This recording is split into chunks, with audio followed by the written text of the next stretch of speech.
ذريته وأحبابه وأهل بيته أجمعين.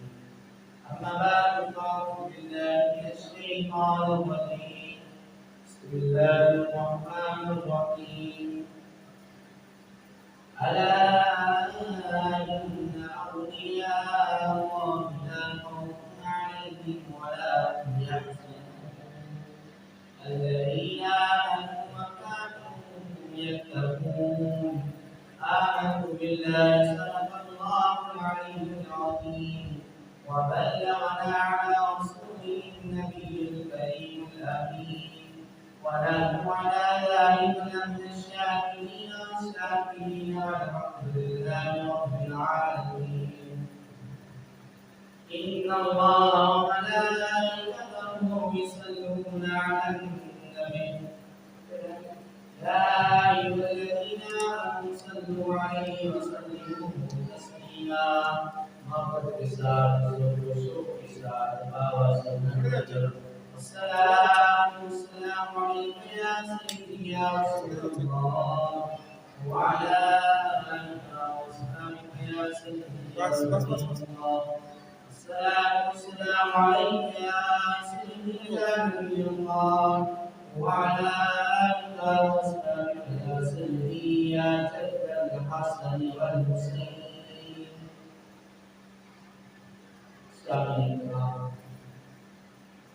اللہ السلام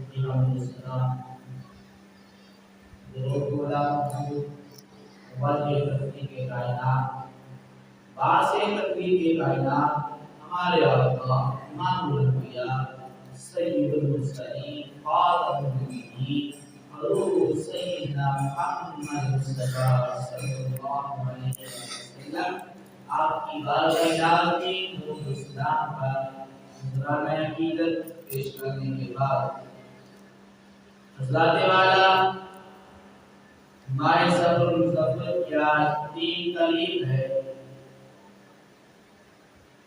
اور ماہ صبر المظفر اسلامی نقطہ نظر کے لحاظ سے بہت ہی عظیم مہینہ ہے اور اس ماہ کو سفر کیوں کہا جاتا ہے؟ سوال سفر، اس کا ماخذ معنی یہ ہے کہ ماہ محرم الحرام میں جنگ و جدال کرنا، جنگ کرنا حرام تھا. اسلام سے قبل مشرکین مکہ کی 4 ایام رجب، ذوالقعدہ، ذوالحج اور محرم کا احترام کرتے. ان ایام میں کفار مکہ بھی جنگ و جدال نہ کرتے تھے. تو جب محرم کے بعد صفر کا مہینہ آتا تو کفار مکہ اپنے گھروں کو خالی کر دیتے، گھروں کو خالی کر کے جنگ و جدال کے لیے گھر سے باہر نکل جاتے. اس لیے اس ماہ کو صفر کہا جاتا ہے. اب ماہ صفر المظفر کے بارے میں بہت سارے وہم ہیں، اشکالات ہیں. لوگ کہتے ہیں ماہ صفر یہ منحوس مہینہ ہے.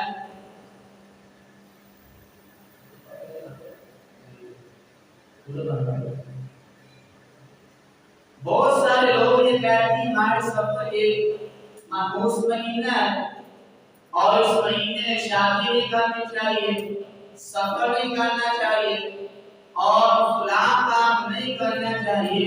حالانکہ حدیث پاک ہے مشکات شریف کی، ترمذی شریف کی، حضور نبی کریم صلی اللہ علیہ وسلم نے فرمایا لا عقلی ولا قیراتا، اور اگر فرمایا ولا عامتا ولا سافرا، میں کوئی بیماری پڑتی نہیں ہوتی. اس سے کیا مراد ہے کہ ایک بندے سے دوسرے کو بیماری نہیں لگتی. ایک صحابی جو دیہات کے رہنے والے تھے انہوں نے عرض کی کہ یا رسول اللہ صلی اللہ علیہ وسلم ہم ریگستان میں اونٹ چلاتے ہیں، ایک اونٹ کو خارش ہوتی ہے، اس سے دوسرا اونٹ اس کو خارش لگ جاتی ہے، تو آپ نے فرمایا کہ کوئی بیماری متعدی نہیں ہوتی، اس کا کیا مطلب ہے؟ تو میرے آقا نے فرمایا جو پہلا اونٹ ہے اس کو بیماری کس نے لگائی ہے؟ بیماری جان باللہ ہوتی ہے، اللہ کی طرف سے ہوتی ہے، اور کوئی بیماری متعدی نہیں ہوتی۔ اس سے کیا مراد ہے؟ پنجابی میں سنو، ایک بندے ناموں مجھے بدلو بیماری نہیں لگتی، یہ ہمارے قوموں کے حالات ہیں۔ اب یہاں ایک اور جس سے بات ہے، دھیان سے سنیں، مزہ آئے گا کہ فروا المجذومی فراغت من النصب، مجذومیت بیماری ہے۔ اب یہاں پہلی اس بات میں حضور نے فرمایا کہ کوئی بیماری متعدی نہیں ہوتی، ہے نا جی؟ اب اس حدیث پاک میں مصطفیٰ کیا فرما رہے ہیں کہ مجذوم سے بھاگو جس طرح شیر سے بھاگا جاتا ہے، اولاد کی ولادی آتا ہے جس سے باپ کوئی بخاری شریف کی، اور دوسری حدیث کے مسلم شریف کے جس سے باپ کے دونوں سیاق کتاب ہے، وہ صحیح ترین کتاب ہے اور حدیث بھی صحیح ہے۔ آپ بچوں کو نا یہ بات سمجھ آپ کو آ جائے گی کہ پہلی جس سے باپ نے مصطفیٰ کا فرمانے والی شان ہے، کوئی بیماری متعدی نہیں ہوتی۔ اب دوسری جس سے باپ ہے اس کے حضور خود فرما رہے ہیں کہ مجذوم سے بھاگو اس طرح شیر سے بھاگا جا رہا ہے۔ آپ وضاحت دو، حدیث پاک میں تعارض آ گیا، اختلاف آ گیا، دونوں فرمان تو مصطفیٰ کے، پہلا فرمان اور طرف اشارہ کر رہا ہے اور دوسرا فرمان اور طرف اشارہ کر رہا ہے۔ آپ ان کی اتباع تطبیق کیسے ممکن ہوگی؟ اب یہ بات مان لیں، نعوذ باللہ یہ ہو سکتا ہے کہ فرمان غلط ہے، حالانکہ دونوں مصطفیٰ کے فرمان ہیں، حضور کی حدیث ہے، اور حضور تو وما ينطق عن الهوى، آپ کی زبان سے قرآن بولتا ہے، آپ تو ایسے بات ہی نہیں فرماتے۔ آپ اس سے کیا مطلب ہے؟ حضور نے کیوں فرمایا کہ جہاں مجذوم ہو وہاں سے بھاگو؟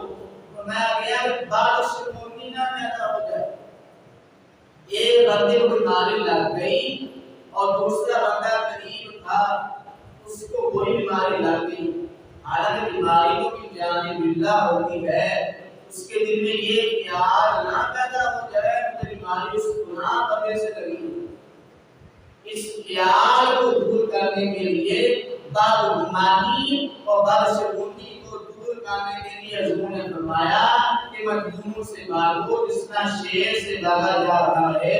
وہ دونوں حدیثوں کا معنی ایک ہو گیا، جن میں کوئی بیماری متعدی نہیں ہوتی۔ ولا تجارت، اب غور کریں تو بڑے پیاری ہے جسے پاک ولا تجارت، اب تجارت طائر پرندے کو کہا جاتا ہے۔ اب اس سے کیا مراد تجارت سے؟ اس سے مراد یہ ہے کہ مشرکین مکہ فال نکالا کرتے، جب کوئی کام کرتے تو پہلے فال نکالتے، تیر مارتے، جب تیر دائیں طرف چلا جاتا تو کہتے کہ ہمارا کام ٹھیک ہے، اگر وہ تیر بائیں طرف ہو جاتا تو مشرکین مکہ کیا کہتے کہ ہمارا کام ٹھیک نہیں ہے۔ اب حضور نے فرمایا کہ فعال کچھ نہیں ہے، فعال پر پیاس سلائیاں نہ کرو، یہ تیروں کو چھوڑ کر ان پر پیاس سلائیاں نہ کرو، بلکہ جو بندہ کام کرتا ہے سچے دل کے ساتھ کرے وہ کام ہو جاتا ہے۔ اب یہ فعال یہ تیر کوئی بات نہیں بتاتے، تیر آپ نے مارا، تیر ہوا سے ادھر ہو گیا تو کیا کہیں کہ یہ کام ٹھیک نہیں ہے؟ اسی طرح ولا حامت، حامہ میں کوئی شے نہیں ہے۔ اب حامہ یہ پرندے کو کہا جاتا ہے، ان بارے میں مشرکین مکہ ہر بندے کا اپنا اپنا خیال سی نظریات سی بات ہے کیا کہ حامہ جو بندہ مارتا ਉਹਦੀਆਂ ਹੱਡੀਆਂ ਵਿੱਚੋਂ ਜਾਨਵਰ ਪੈਦਾ ਹੁੰਦਾ ਉਹਦਾ ਨਾਮ بعد نے کیا جو بندہ فوت ہو جاتا ہے مسلمین مکہ کے خیالات سے اسلام میں اس کی کوئی گنجائش نہیں. تو بعد نے کہا جب بندہ فوت ہو جاتا ہے اس کے ماتھے سے ایک جانور ہامہ نکلتا ہے. اب حضور نے فرما دیا جس سے پاک نے فرما دیا ولا ہامتا اور ہامہ میں کوئی شے نہیں ہے ولا صبر اور صبر میں کوئی شے نہیں. اب میں نے پہلے یہ عرض کر دیا کہ صبر کہتے ہیں کہ خالی صبر ہے خالی مشرکین مکہ ان مہین صبر کے اندر داروں کی حال جان زیادہ صبر کا اپنے دلوں کو خالی کر دیتے اور جان کے لیے چلے جاتے اور اس وجہ سے اس کا نام صبر پڑ گیا. یقینا خالی ہے اب ہے صبر میں کوئی شے نہیں ہے. اس مہینے میں صدقہ خیرات کرو اللہ کو یاد کرو. اللہ کا پیدا کیا ہوا کوئی دن کوئی مہینہ کوئی سال منحوس نہیں ہے. کوئی دن منحوس نہیں ہے کوئی مہینہ منحوس نہیں ہے اور کوئی سال منحوس نہیں ہے. اس لیے ہم نے فرمایا صبر کوئی شے نہیں ہے. آپ یہاں یہ سوالات کرتے ہو اور غلط رسومات ہیں غلط باتیں ہیں کہ ہمارے صبر میں آپ شادی نہ کریں. حالانکہ روایات نبی صاحب خدای اور سیدہ کائنات سلام اللہ علیہا کی شادی ماہ صبر میں ہوئی اور بہت سارے صحابہ کرام اور رسول اللہ دین کی شادی ماہ صبر میں ہوئی. پتہ چلا اللہ کا پیدا کیا ہوا کوئی دن منحوس نہیں ہے کوئی مہینہ منحوس نہیں ہے. ہماری قیاس بنائیاں ہیں. یہ سوال پیدا ہوتا ہے ماہ صبر میں بلائیں نازل ہوتی ہیں اور پریشانیاں نازل ہوتی ہیں. صبر نہ کیا جائے فلاں کام نہ کیا جائے اور یہ باتیں بالکل منظر ہے کہ کوئی سے نہیں ہے. اور اس ماہ صبر مظفر میں بہت سارے اولیاء کرام صحابہ کرام کے عرس منائے جاتے ہیں جن میں حضور داتا علیہ وسلم رحمۃ اللہ تعالی علیہ آپ اور سے بات سمجھنے اور اعلی حضرت امام اہل سنت مجدد الدین ملت الشاہ امام احمد خان فاضل بریلوی رحمۃ اللہ تعالی علیہ آپ اور اسی مہینے منایا جاتا ہے. اور حضور مجدد الثانی رحمۃ اللہ تعالی علیہ شیخ احمد سرہندی آپ اور اسی مہینے منایا جاتا ہے. اور بعض روایتوں میں آتا ہے کہ مولا حسن منتظر رضی اللہ تعالی عنہ آپ کی شہادت بھی ماہ صبر کی 28 تاریخ کو ہوئی اور سیدنا عمار بن یاسر رضی اللہ تعالی عنہ صحابی رسول آپ کو اسی مہینے میں منایا جاتا ہے. اور بہت سارے رسول اللہ دین اور پیر مہر علی شاہ صاحب گولوی رحمۃ اللہ تعالی علیہ آپ کو اسی مہینے میں منایا جاتا ہے. اور ماہ صبر کی دو تاریخ کو سید الشہداء امام علی مقام امام حسین رضی اللہ تعالی عنہ آپ کے پوتے امام زین العابدین رضی اللہ تعالی عنہ آپ کے شہزادے سیدنا زید بن علی رضی اللہ تعالی عنہ آپ کو یوم شہادت اور امام زید رضی اللہ تعالی عنہ آپ کا مقام آپ کا مرتبہ آپ کی شخصیت اتنی باکمال شخصیت اتنی پروکار شخصیت اندازہ کریں کہ جو پوتا مولا حسین کا اس کا کیا مقام ہوگا جس کی رگوں میں حسین کا خون ہو مولا علی کا خون ہو علی کا گھر وہ گھر ہے جس میں جسے دیکھو ہر بچہ شیر خدا ہوتا ہے. امام زین العابدین رضی اللہ تعالی عنہ آپ کے گھر میں 78 ہجری کو آپ پیدا ہوئے اور امام محمد باقر رضی اللہ تعالی عنہ امام زین العابدین کے بڑے صاحبزادے ہیں. ان کے بعد امام باقر کا بڑا مقام ہے امام محمد باقر کے بارے میں حضور نے فرمایا اے جابر ان قریب میرے بچے کے ساتھ ملے گا اس کا نام میرے نام پر ہوگا اور جب تم اس کو ملے میرا سلام پیش کرنا۔ ان کو امام محمد باقر کہا جاتا ہے۔ امام محمد باقر ہمارے امام صاحب العابدین رضی اللہ تعالیٰ عنہ امام باقر کے بعد سارے بھائیوں سے زیادہ علم اور کمال اور مرتبہ اللہ نے امام زید کو عطا کیا۔ امام زید وہ ہستی ہیں، وہ شخصیت ہیں جن کا ذکر لوگ کرتے نہیں، ان کا ذکر بہت کم کیا جاتا ہے، اور آپ علم و فضل کے لحاظ سے، مقام و مرتبہ کے لحاظ سے، تقوی اور طہارت کے لحاظ سے اللہ نے آپ کو بڑا مقام دیا۔ جو امام صاحب العابدین کے گھر میں پیدا ہوئے ہوں اور امام محمد باقر کے ساتھ برس پائی ہو، بتائیں اللہ کو کتنا بڑا مقام عطا فرمائے۔ اور امام صاحب رضی اللہ تعالیٰ عنہ کی شہادت بہت ہی دردناک شہادت، یعنی وہی قریب کربلا کی دوبارہ بنائی ہوئی۔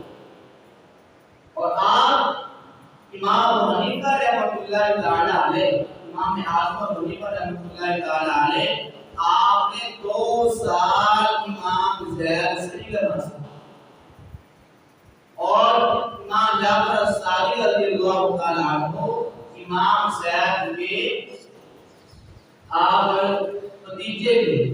امام زید رضی اللہ تعالی عنہ کے دور میں ہشام بن عبد الملک کا دور تھا، حکمران تھا۔ اب آپ کو پتا ہے کہ یزید کے بعد مروان آ گیا۔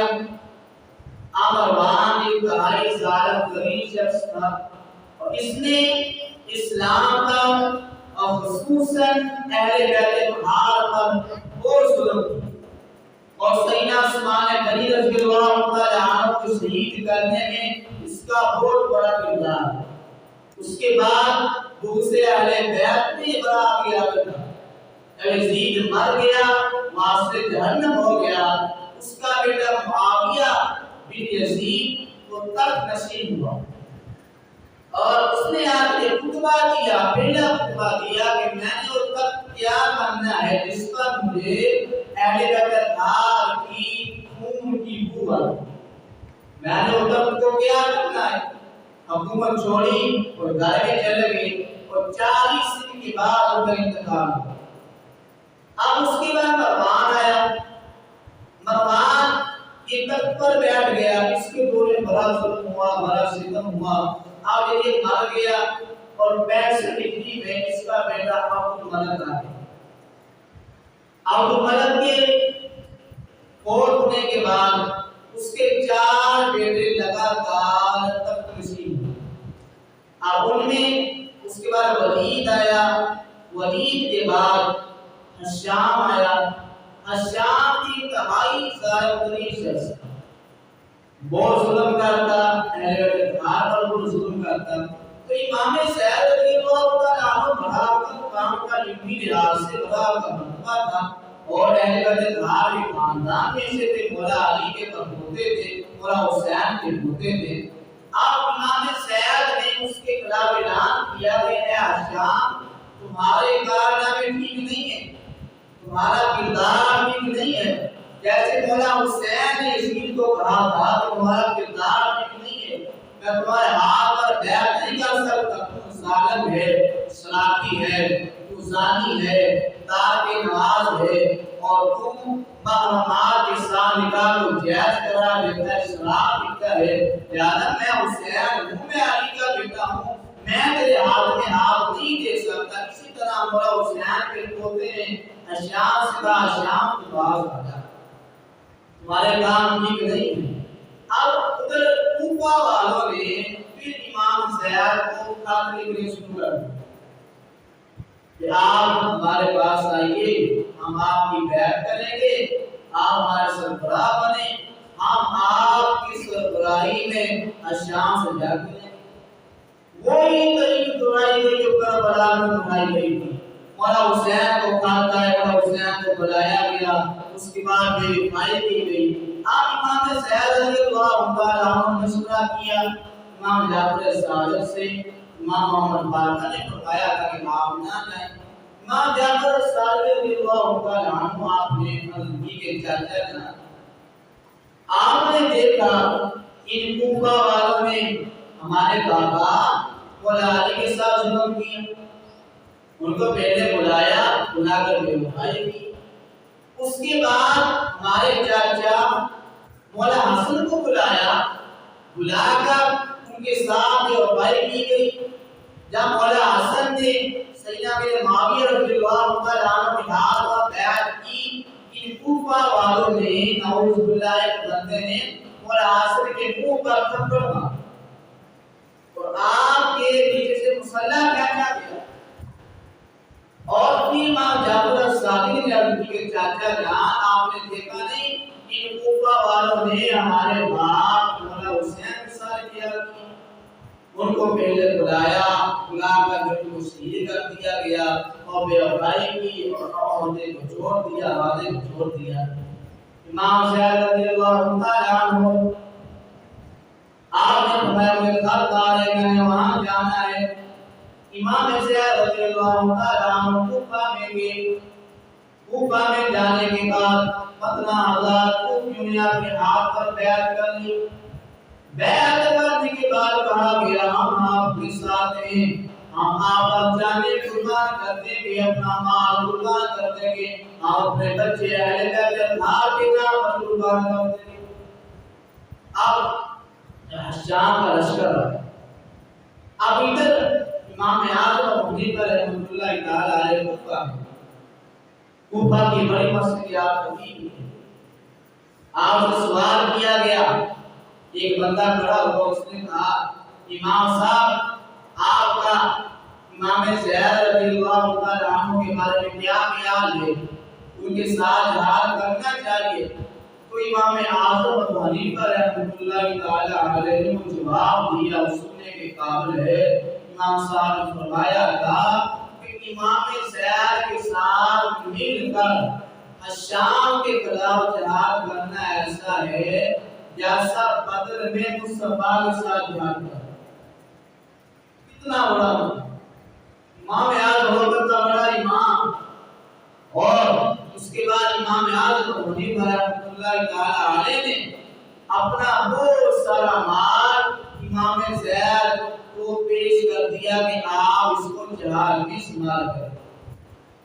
اب ادھر کوفہ والوں نے بڑا بیعت کر لی امام زید کی اور کہا کہ ہم آپ پر جانے قربان کر دیں گے, آپ ہمارے امیر ہیں. الشام نے یوسف بن عمر کو امیر بنا کر بھیجا. اب ادھر ایک لاکھ کا لشکر ہے, 15,000 یا 80,000 کا قریب لشکر تھا امام زید کے ساتھ. اب رات جب حملہ ہوا, امام زید بہت بہادر جنگجو, جنگ کا وقت ہے, جنگ کے لیے سارے تیار ہیں. امام زید کے پاس آئے کوفہ والے شیعہ اللہ رافضی امام زید کے پاس آ کر انہوں نے کہا آپ کا ابو بکر اور عمر رضی اللہ تعالی عنہما کے بارے میں کیا خیال ہے؟ حالانکہ جنگ کا وقت تھا, آپ کو پتا تھا میں یہ بات کہہ دوں ان کی شان بیان کر کے سارے بات جائیں گے. سارے شیعہ حضرات ہیں, کوفی ہیں, آپ یہ کہہ دیتے چلو ٹھیک ہے پھر جنگ کرو, اس پر بات بھی کام کریں, اس پر آپ کہہ سکتے تھے.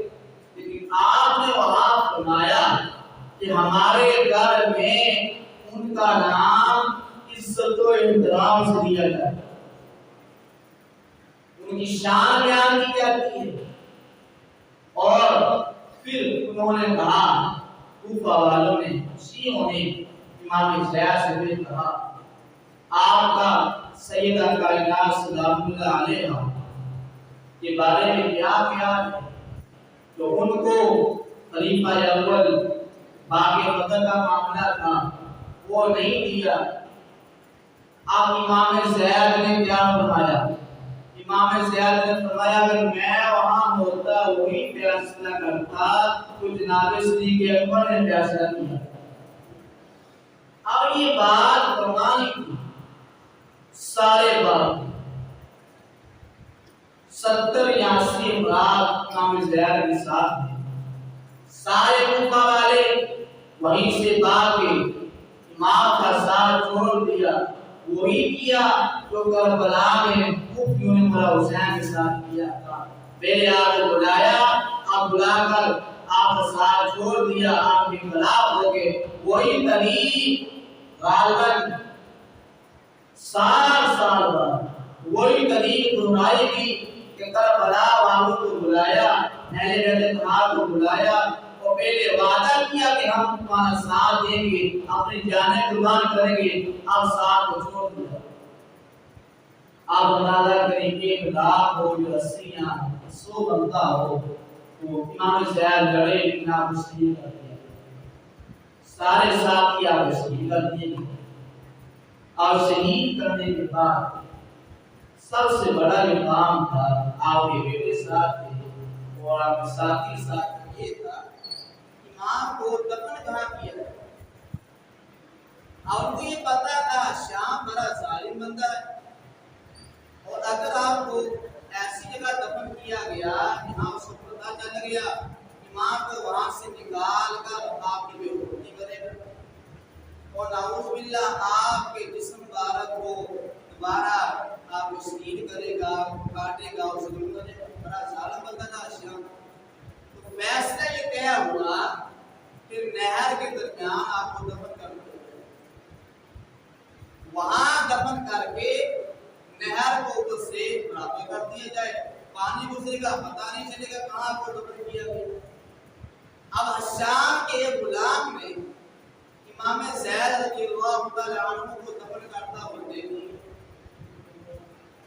جب دیکھ لیا اس نے لالچ میں آ کر یوسف کو بتا دیا، اس کا امیر تھا کہ امام زید کو وہاں دفن کیا گیا۔ اب دفن کرنے کے بعد جب آپ کے ساتھی وہاں سے چلے گئے، اب وہ آئے شام کی فوج، انہوں نے امام زید کو وہاں سے نکالا۔ وہاں سے نکالنے کے بعد نعوذ باللہ آپ کے سر کو تن سے جدا کیا،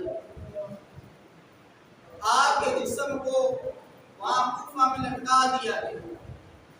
روایات میں آتا ہے 2 یا 3 سال جسم کو وہاں لٹکایا گیا اور جو قریب سے جاتا وہاں سے خوشبو کے بلے آتے، خوشبو آتی اور دن بعد دن خوشبو زیادہ ہوتے جاتی۔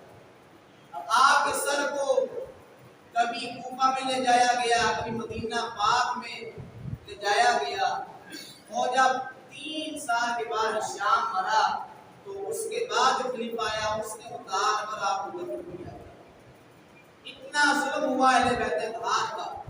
اور اس کے بعد جس درخت کے ساتھ امام زید رضی اللہ تعالی عنہ کو لٹکایا گیا تھا اور روایت میں آتا ہے کہ آپ کے سینے کو چاک کر دیا گیا، نعوذ باللہ بدبو آنے کے وہاں سے خوشبو کے بلے آتے، خوشبو زیادہ آتی۔ اب ایک بندے نے خواب میں دیکھا رسول نبی کریم صلی اللہ علیہ وسلم آپ اس درخت کے ساتھ ایک لگائے ہوئے ہیں اور آپ رو رہے ہیں اور فرماتے ہیں کہ لوگوں نے میرے زید کے ساتھ کیا۔ اس سے اندازہ ہوتا ہے کہ مصطفیٰ کریم صلی اللہ علیہ وسلم کو کتنی تکلیف ہوتی ہے جو آپ کے اہل بیت کو تنگ کرتا ہے، پریشان کرتا ہے۔ ادھر مولا حسین کا کام تھا، مصطفیٰ کی آنکھوں سے آنسو جاری تھے، ادھر امام زید کو شہید کیا گیا۔ اب قریب آپ اٹھا کے دیکھ لیں وہ ظلم والے درد سارے اماموں کو شہید کیا گیا۔ اور جب یہ عباسی خان کا نائب نے کہا کر اس نے آ کر اہل بیت اتحاد کو دیواروں میں چڑھا دیا، وہ بات کو شہید کر دیا گیا۔ بات کیا تھی کہ حکمرانی ان کے پاس نہ ہے، علم ان کے پاس تھا اور طہارت ان کے پاس تھی، تقوی ان کے پاس تھا، انہیں یہ کہا کہ آپ یہ حکمرانی کا اعلان نہ کریں. حکمرانی اتنا بڑا منصب ہے، یہ نہیں دیکھتا آگے کون ہے، آگے مولا حسین نہیں، آگے کی ہو. اس لیے امام زید رضی اللہ تعالیٰ عنہ مولا حسین کے پوتے اور مولا علی کے پڑپوتے امام حسین العابدین آپ کے صاحبزادے تھے. اور 2 سفر 122 ہجری کو مسلم کیا گیا. کل آپ نے اس حالت کا مثال ثواب کرے اور ہمیں ان کے اللہ نقش قدم پر چلنے کی توفیق عطا. جیسے انہوں نے قربانیاں دی اسلام کی خاطر، دین کی خاطر، اللہ ہم سب کو بھی ان کے خاطر قربانی دینے کی توفیق عطا. ہم وہ ہیں، ہم سارا کچھ کھانے کے بعد ہر چیز اللہ نے ہمیں عطا فرمائی، ہمارے لیے دین پر چلنا مشکل ہو گیا ہے، لیکن دیکھیں انہوں نے کیسے قربانیاں دی اور اسلام سے انچ بھی اور پیچھے نہ ہٹے اور ہر چیز اسلام کے نام پر قربان کر دی. ہمیں چاہیے ہم اسلام کو اپنائیں، نماز کی پابندی کریں اور نیک اعمال کریں، صحابہ کرام کے کردار کو اپنائیں، اہل بیت اطہار کے کردار کو اپنائیں اور حضور علیہ السلام کی سنت کو اپنائیں تاکہ اللہ ہم سے راضی ہو. اور اس مہینے میں بہت سارے عرس سے بزرگان دین بھی میں نے پہلے عرض کیا تھا، ماہ سفر میں بندہ شادیاں کر سکتا ہے، کوئی مہینہ پورا نہیں ہوتا. ہر مہینہ ہر دن اللہ کا پیدا کیا ہوا ہے، تو سارے دن ہی اللہ کے، ہر مہینہ بابرکت ہے، ہر دن بابرکت ہے. ہر مہینے آپ شادی کریں اور آپ کیا لیں اور جو مرضی کریں نیک اعمال کریں. ہمارے سفر میں آپ شادیاں کر سکتے ہیں، صدقہ و خیرات کریں، نیک اعمال کریں. اللہ کا پیدا کیا ہوا کوئی دن برا نہیں. اس کی دعا ہے اللہ اس میں نیک اعمال کرنے کی توفیق عطا فرمائے اور ہم سب کو قرآن و سنت پر عمل کرنے کی توفیق عطا فرمائے. آمین.